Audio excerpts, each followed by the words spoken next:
Hey everybody, Darren with you back on the Crazy Place.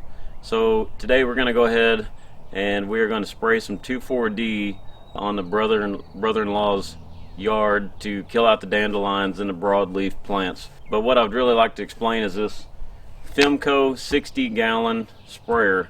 I've been looking at sprayers for a while. We've had a pull behind electric that had two little wings on it. We just never really had much luck with those.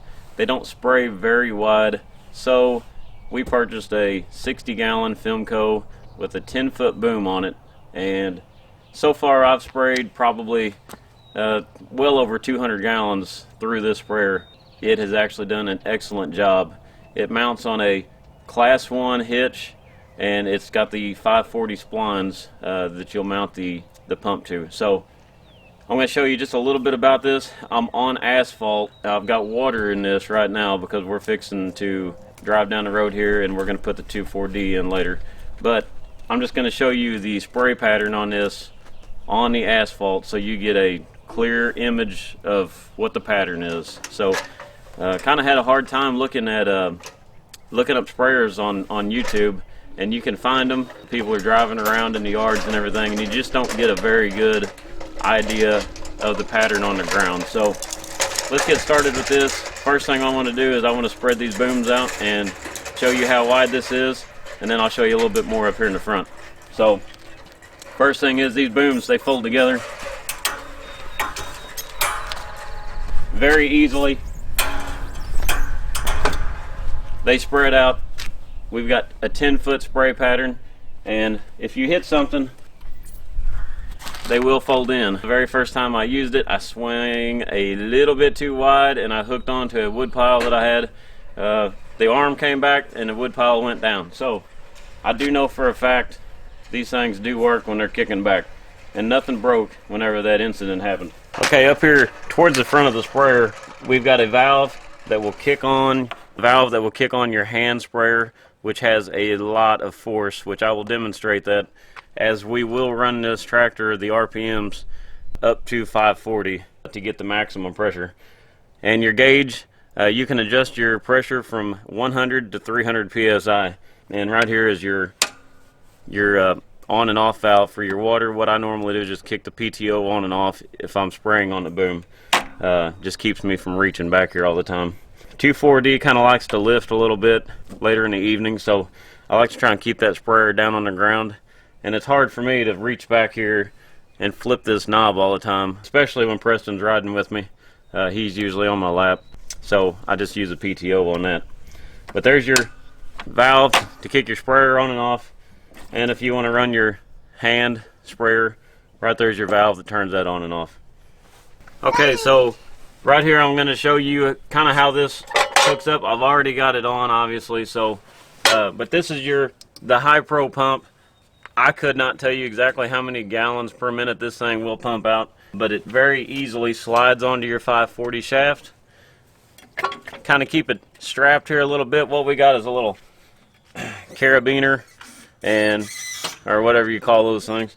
We got it hooked up on a chain here through the drawbar, so that when this PTO spins, it will hold that pump, so your pump just doesn't run wild and rip your hoses off. Other than that, let's start this tractor up. I've got the wings out, and I'm going to run this tractor up to 540. I'm going to show you all how this thing works. Okay, once again, I've got the tractor running at 540 RPM. I'm fixing to kick on the boom to show you the amount of pressure that comes down out of this. I'll have a couple closer shots to give you all more of an idea of the pattern that comes down out of this.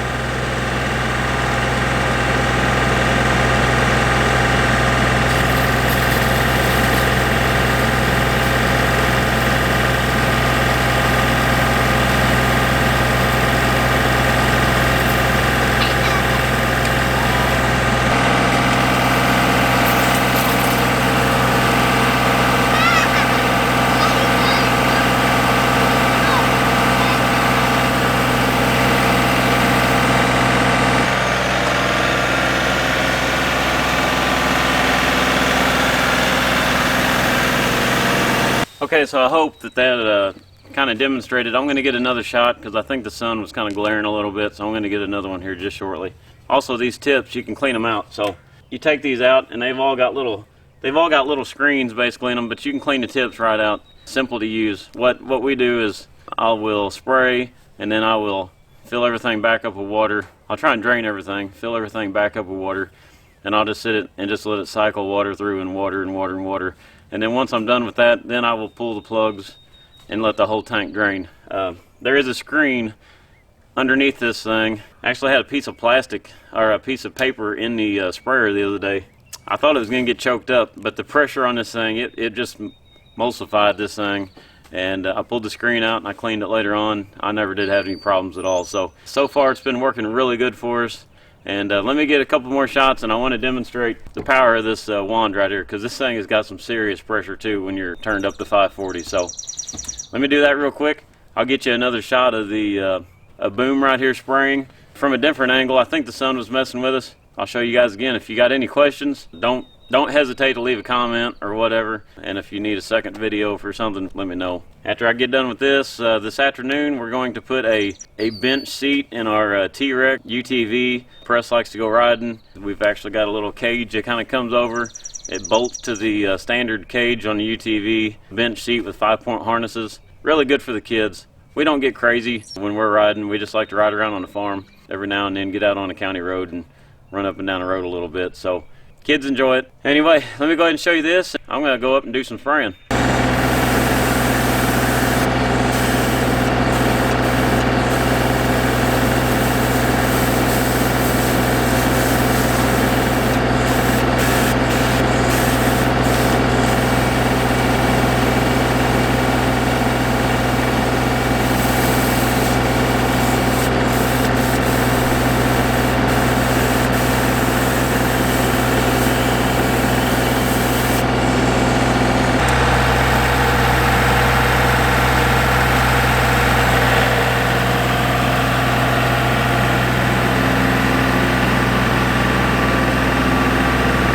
Okay, so hopefully that answers some questions that you may have on the Fimco 60-gallon sprayer. Once again, this is driven by PTO 540 splines, 10-foot boom, pressure up to 300 psi. So far it's been an excellent sprayer. We're fixing to go spray, so hopefully it does good today. We sprayed over 200 gallons and it's been working flawless for us. And once again, like I say, on the next video, or maybe next 2 videos, we're going to be putting a bench seat in on the Kawasaki T-Rex. They make the seats actually for several different models. If you have a 2-seater buggy and you have a child and you like to ride around on your farm or whatever, this is a excellent choice to put in the bed of your buggy. We actually have the car seat for Press that he rides in.